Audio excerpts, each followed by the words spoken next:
Hi, and thank you so much for joining me for part 7 of Essentials, Practical Tools for Effective Evangelism. We're having conversations about evangelism best practices in Canada.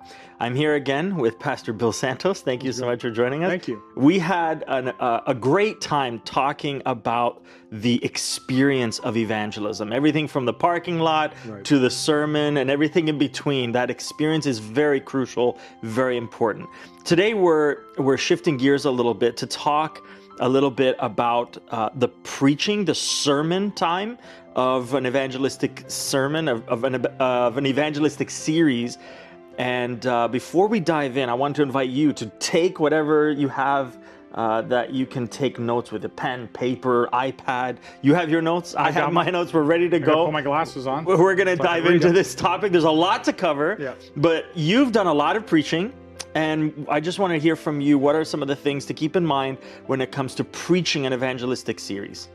Yeah, so I mean, the first point I would make is that an evangelistic sermon is structured differently than, and has a different focus than like a sermon you would hear, for example, like on a Sabbath morning from the pulpit. The purpose of the evangelistic sermon is to call people to a decision, right? So we're not just giving them information, for their minds. It's strategically structured so that you're building so that at the end you can call them to do something with the information that they've just heard. And so, I describe it sometimes as the evangelist is like the closer in baseball that comes into, in the ninth inning or whatever. Bases are loaded. That's right. Just to take it home. Just to bring it home, right? Just to take everything.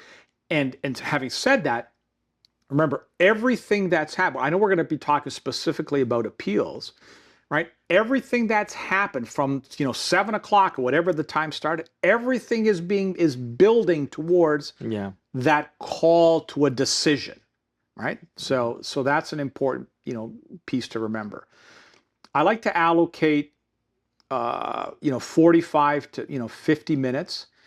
Because you're dealing with more doctrinal kinds of sermons, you need to make sure that you hit enough Bible text so that it's understandable, to the audience. That doesn't mean you're going to do every single one, and sometimes folks will remind you, oh, you could have used this text, you could use. You're absolutely right, but it's built in a way to get the information, in 45 minutes, so that they're ready to make a decision. And I like to start with some way to connect, connecting with, with folks before, before I get into the to the actual message. Whether that is, telling a quick story, describing a situation, right? Just something that, and you do that probably. I think you do that for a couple of reasons. At least I do it for a couple of reasons. One of them is, folks have come into the venue, and for that first little while that they're still maybe focused on something else. They haven't quite, they're thinking about the mortgage payment they got to make, and their minds are, and the devil is going to try to keep them distracted. And so before I start putting out, important theological, Bible truth to them, I want to give them an opportunity to focus on, right? So it's almost like engaging a little bit of small talk, right? But I try to cater the story so that it fits in with the topic that we're going to be, presenting, this evening. And I think because it creates a context. I think that's like creating a context for what we're going to be, talking about here. So for example, with adult learners, and I spent many years in consulting with adult learners, that kind of context is really important. Like with a child, you bring a child into a classroom, you say, today we're going to learn, that 2 + 2 = 4. Very rarely the child's going to, at 5 or 6 or 7 years old, say, well, why do we have to learn that? Like the teacher's saying we have to learn, it must be important. That doesn't happen with adults. That's right. All right. So, I'm going to be presenting to them Daniel chapter 2 as an example. Why is that important to me? Why is that relevant to me? Right? And so we have to establish that context for their brain to say, pay attention to this, this is important. They say that people will only listen to a message that touches upon their needs, their values, or their goals. Whoa. So I need to start with their needs, their values, or their goals. So for their brain to be triggered and say, listen to this, this is relevant to you. What about when it comes to that first story? I agree with you. It's 100% something that I think is so crucial and valuable. Where do you think comedy, not comedy, but telling a story in a funny way, do you think laughter is okay, is important? The late Pastor Henry Feyerabend used to, joke around with me and say, you know what, Bill, get them to laugh. And when their mouth is wide open laughing, you ram, doctrine down their throat, right? And so I listen, there are some folks that are uncomfortable with that and actually think it's almost inappropriate. I don't believe that. I mean, I don't go up with scripted jokes, you know what I mean? But I think something that's light, right? And if it's a story that causes people to, to laugh, I think that's a good thing. I think that it creates that kind of, comfortable, kind of lighter environment that look like you may not start your Sabbath morning sermon that way, right? But I think it's completely appropriate. In the evangelistic. I've done a lot of evangelism in Canada. I was born in Canada.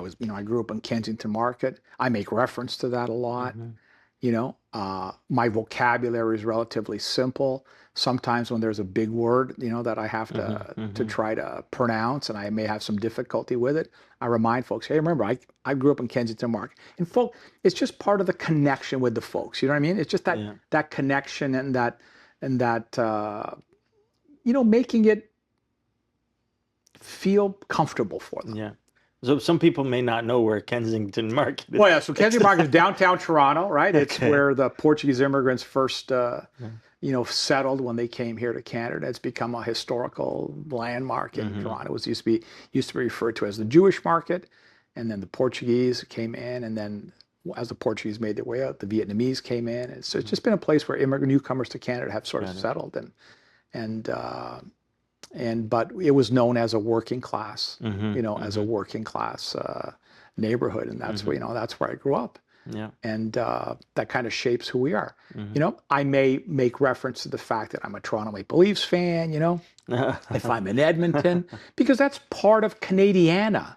Like, you know what I mean? Like, people can relate to that. Again, it's not necessarily I'm going to do that Sabbath morning from the pulpit, right? But I may say something like, I'm here in Edmonton, in the dreaded land of the, Edmonton Oilers, how are you guys going to respond to a Leafs fan? That kind of thing. I think there's some value in that, in establishing those, those connections with folks, right? So understand that if they're going to listen to the message, it has to touch their needs, their values, and their goals. So start with something like that. Don't make the message complicated. Build it around one clear truth, right? Right. So today we're gonna answer the question. In spite of everything we see, it looks to me like the world is spinning out of control. Is God still in control, or has God just said, you know what, I'm done with those guys. They're off to, right? So there we could use Daniel chapter 2, right, to show that God is in fact in control, and God thousands of years in advance predicted the flow of human history. Do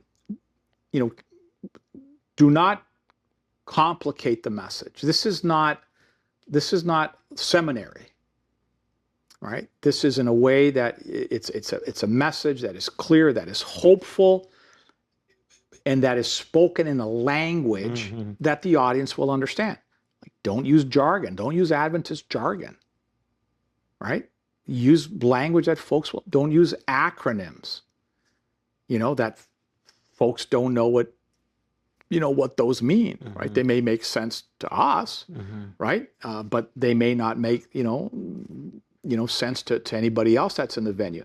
So be conscious of that, but, make it Christ-centered, make it clear, speak in a language that is understandable, right? Even the Bible text. So, you know, I will use like New King James Version. I'll use NASB, ESV, you know, typically for the Bible verses, because I just find it's in a language that's more relatable and more understandable for folks that may be reading some of those verses for the very first time. There may be sometimes a verse that I will put up on the screen in the King James, just because that's how those folks have learned that verse or have heard that verse. You know, so I don't want to deviate too much from what they typically, you know, would have heard. And so even what version of the Bible you use, I think you need to give, you need to give some thought to. And then, so, you know, start with, you know, needs, values, or goals. Clear, Christ-centered, one truth. Don't, you know, so when I do, for example, the 2,300 days, right, I divide it into two, because it's too much for one. It's too much for one message. Yeah. So I divide it into two messages, because I don't want to pack too much stuff in, because it just, wow, folks just get so confused. And we're going to talk about this in more depth, but because the purpose is to call the decision, there has to be an appeal to something. It doesn't always have to be every night an appeal to baptism, but it could be an appeal to, I want to be ready to meet Jesus when he comes. And if that's what you feel tonight, why don't you just raise your hand wherever you are? That idea of that there has to be a decision at the end. We have to call them to something, I think is a critical piece. Great. So how many sermons? I mean, you've probably tried different, I have. You know, you've probably done the long ones and the short ones. Do you find that there's a better length in terms of how many sermons? Yeah. So, you know, how honest you want me to be here, right? So here's when I first started, you know, I still did some of the 27 night. And besides those being, you know, long and tiring for folks to come out, what I found was it kind of put the church in the position where we don't have to do that much pre-work, because the preacher's coming for 27 nights.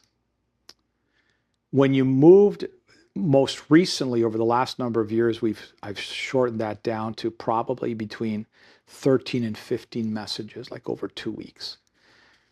That puts the more onus on the local congregation to do the pre-work, right? Because it becomes more of a reaping series, because that's really what that part is, right? Yeah. That in the evangelistic process, that's the part that's the reaping. Right. And we're calling people to the decision. And so, like we mentioned in a previous program, the number of people you're going to get making decisions for baptism is directly related to how many people, or inversely related to how many people are not hearing it for the very first time. Right? The more people that are hearing these truths for the second or third time, the more number of decisions you're going to get. So I think for me, sort of my sweet spot now is probably I do 3 weekends over 2 weeks. Okay. Right? So every night, or do you take breaks? You know what? I've done it every night, and there's an advantage to every night, because folks kind of get into a role, right? Many places like to have one night off. You know, every time you give them a night off, you run the risk that someone might not come back. Yeah, right. Good point. But I think, you know, like doing the 2 Thursdays, right? The Thursday and the one. So normally we start on a Friday night, like Friday, Saturday, Sunday, Monday, Tuesday, Wednesday, Thursday off, Friday, Saturday, Sunday, and then that next. So 3 weekends, 2 weeks, and normally wrap up on a Sabbath, either Sabbath morning or Sabbath evening. That's sort of what works. You know, in terms of sequence, again, there's different opinions on that. I generally like to start with Daniel chapter 2 and then the signs of the second coming. So I'll use Daniel chapter 2 to show that, the late Henry Feyerabend used to say, we do Daniel chapter 2, everything that's happened in Daniel chapter 2 up to verse 43 has already happened. Nothing in verse 44 has happened, right? So we're living in that little white space between the end of verse 43 and the beginning of verse 44. So that kind of gives us a context to the immediacy, like the urgency of the situation, right? John Cotter says organizations don't change because the leadership has the inability, that's the number one reason, he says, to establish the sense of urgency. So if I'm going to ask that congregation, that individual to change, I need to establish the sense of urgency. There's urgency. Why? Because we're living in between Daniel chapter 2, verse 43 and Daniel chapter 2, verse 44. Then the second night, I'll do the signs. I'll say, let's break down. So we've seen over the course of history, sort of broad strokes, you got Babylon, Medo-Persia, Greece, Rome, the division of Rome, and the second coming of Jesus.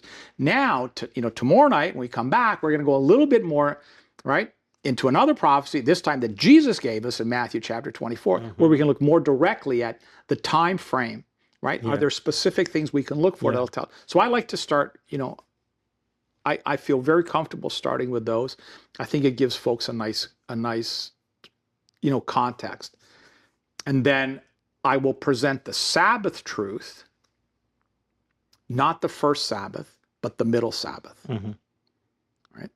And you try to structure things so your most impactful messages are the ones you really want to have. So like the Sabbath truth, is on a Saturday, because that's generally the night that you have your biggest.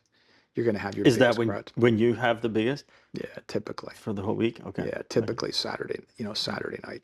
One other thing on the sermons is the titles of the sermon. So there's some discrepancies. So some folks like to make the titles kind of nebulous, so you don't know exactly, because they don't want folks picking out, I'm not going to come in, but I want to come to the mark of the beast one, right? I sort of have mixed feelings. I've done a little bit of both.